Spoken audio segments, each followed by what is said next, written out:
Assalamualaikum warahmatullahi wabarakatuh. Melanjutkan pembahasan kitab Fathul Mu'in bab salat. Qala musannif rahimahullah ta'ala wa nafa'ana bihi fid dharaini amin. Innama tajibal maktubatu ay salatul khamsu ala kulli muslimin mukallafin. Innama tajibul maktubatu. Sesungguhnya diwajibkan salat maktubah atau salat 5 waktu ay sholatul khamsu, yaitu sholat 5 waktu ala kulla muslimin, kepada setiap kaum muslimin mukallafin yang mukallaf. Apa itu mukallaf? Ay balighin aqilin. Mukallaf yang pertama adalah, jadi kriteria orang yang dibebankan sholat 5 waktu itu adalah, yang pertama dia sudah balik, yang kedua akil atau berakal. Balik dan berakal ini dua hal yang berbeda. Ya, makna balik adalah ketika seorang laki-laki atau perempuan telah mencukupi secara umur, yaitu bagi seorang perempuan di usia 9 tahun, kemudian seorang laki-laki berusia 15 tahun, maka mereka telah diwajibkan untuk melaksanakan sholat 5 waktu. Selain berpatokan kepada usia, seorang laki-laki maupun perempuan, walaupun dia belum mencapai usia tersebut, akan tetapi seorang wanita yang telah haid, kemudian laki-laki yang telah bermimpi basah, maka dia telah diwajibkan sholat karena dia sudah masuk kategori telah balik. Yang kedua adalah akil atau berakal. Seorang laki-laki, perempuan yang berakal, dia bisa membedakan mana hak, mana yang batil, telah bisa membedakan mana yang wajib, mana yang haram, maka dia telah diwajibkan sholat.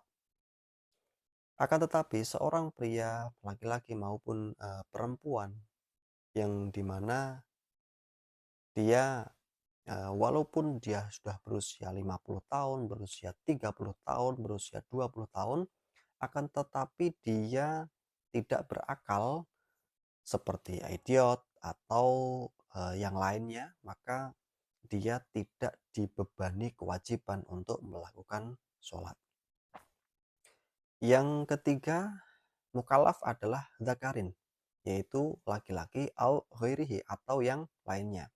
Semua jenis kelamin diwajibkan melaksanakan sholat, entah itu laki-laki atau yang lainnya. Yang lainnya di sini yang dimaksud adalah unsa ataupun khunsa. Unsa itu adalah wanita, khunsa adalah banci.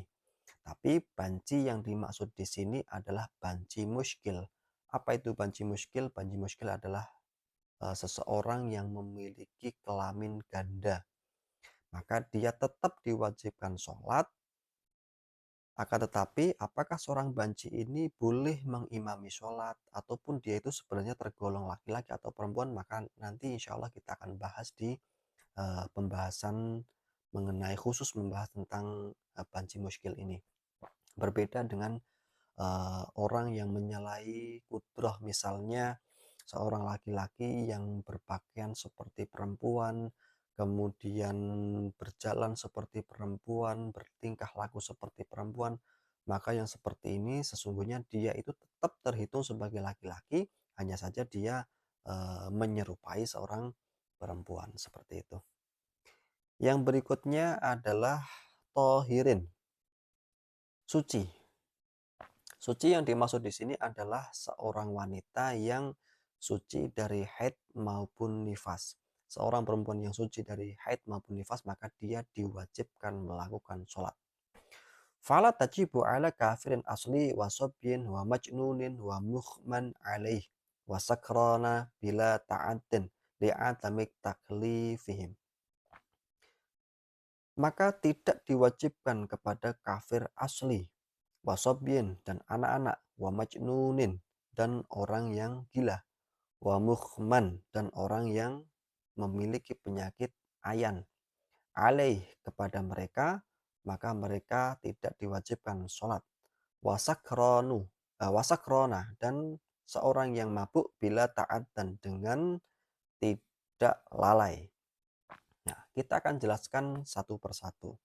Kebalikan dari mukallaf adalah orang yang tidak mukallaf. Jadi kebalikan dari mereka adalah yang pertama kafir asli. Maka mereka tidak diwajibkan sholat. Apa itu kafir asli? Kafir asli yang dimaksud di sini adalah seorang yang kafir yang memang dia dari lahir itu memang dilahirkan sebagai non-muslim. Maka dia tergolong sebagai kafir asli, bukan kafir asli kebalikannya adalah kafir palsu, bukan ya. Kafir asli di sini adalah bukan orang yang murtad. Kalau orang yang murtad dia lahir sebagai muslim, akan tetapi setelah dewasa dia berpindah agama ke non muslim. Nah, kafir asli di sini tidak diwajibkan sholat. Maka dari itu, apabila seorang yang memang dari lahir itu memang sudah beragama non-muslim, maka ketika dia mu'alaf masuk muslim, maka dia tidak diwajibkan untuk mengkodok atau mengganti sholatnya selama dia kafir. Berbeda dengan seorang murtad, misalnya ketika dia usia 20 tahun, dia muslim. Dari lahir sampai 20 tahun dia muslim. Kemudian di usia 20 tahun sampai 21 tahun selama 1 tahun dia murtad. Kemudian di usia 22 tahun dia masuk Islam lagi. Maka dia wajib mengganti sholatnya selama dia murtad, yaitu selama 1 tahun, maka wajib diganti selama dia menjadi muslim kembali. Yang kemudian adalah wasobien, anak-anak. Nah, anak-anak di sini adalah anak yang dimaksud adalah anak-anak yang di bawah umur. Ya, perempuan di bawah 9 tahun, yang laki-laki di bawah 15 tahun. Maka dia belum diwajibkan melaksanakan sholat, akan tetapi mereka tetap diwajibkan untuk belajar, tetap diajari untuk melakukan sholat. Wa majnunin, dan orang yang gila atau ya orang yang tidak berakal. Orang gila bisa orang yang idiot, maka mereka tidak diwajibkan sholat karena mereka tergolong orang yang tidak akil atau orang yang tidak berakal. Wa mukhman, dan orang yang berpenyakit ayan. Wasakrona bila taat, dan yaitu orang yang mabuk dengan tanpa adanya kelalaian. Orang yang mabuk di sini dibedakan menjadi dua, yaitu orang yang mabuk dengan lalai, yang kedua adalah orang yang mabuk dengan tidak lalai.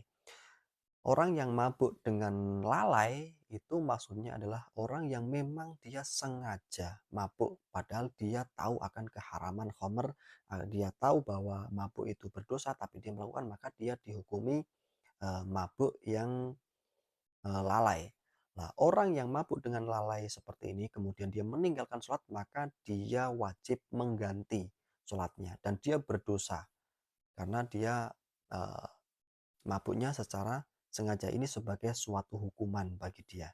Akan tetapi seorang yang mabuk dengan tidak lalai, maksudnya dia secara tidak sengaja mabuk, misalnya dia minum minuman keras yang mungkin dia kira itu air putih, secara tidak sengaja dia meminumnya, kemudian dia mabuk, maka mabuk yang seperti ini maka dia terbebas dari kewajiban sholat dan tidak berdosa ketika dia sholat, akan tetapi dia disunahkan saja untuk mengqadha sholatnya yang ditinggal. Li'adami taklifihim, karena ketidakadaannya bagi mereka kewajiban untuk melakukan sholat. Jadi orang-orang yang tidak mukalaf maka mereka tidak diwajibkan sholat. Wallahu a'lam bishawab. Kita lanjut di video berikutnya. Bagi teman-teman semua yang ingin bertanya mengenai bab sholat yang telah kita bahas dari video pertama sampai saat ini, boleh tinggalkan di kolom komentar. Insya Allah nanti kita akan bahas satu persatu. Wassalamualaikum warahmatullahi wabarakatuh.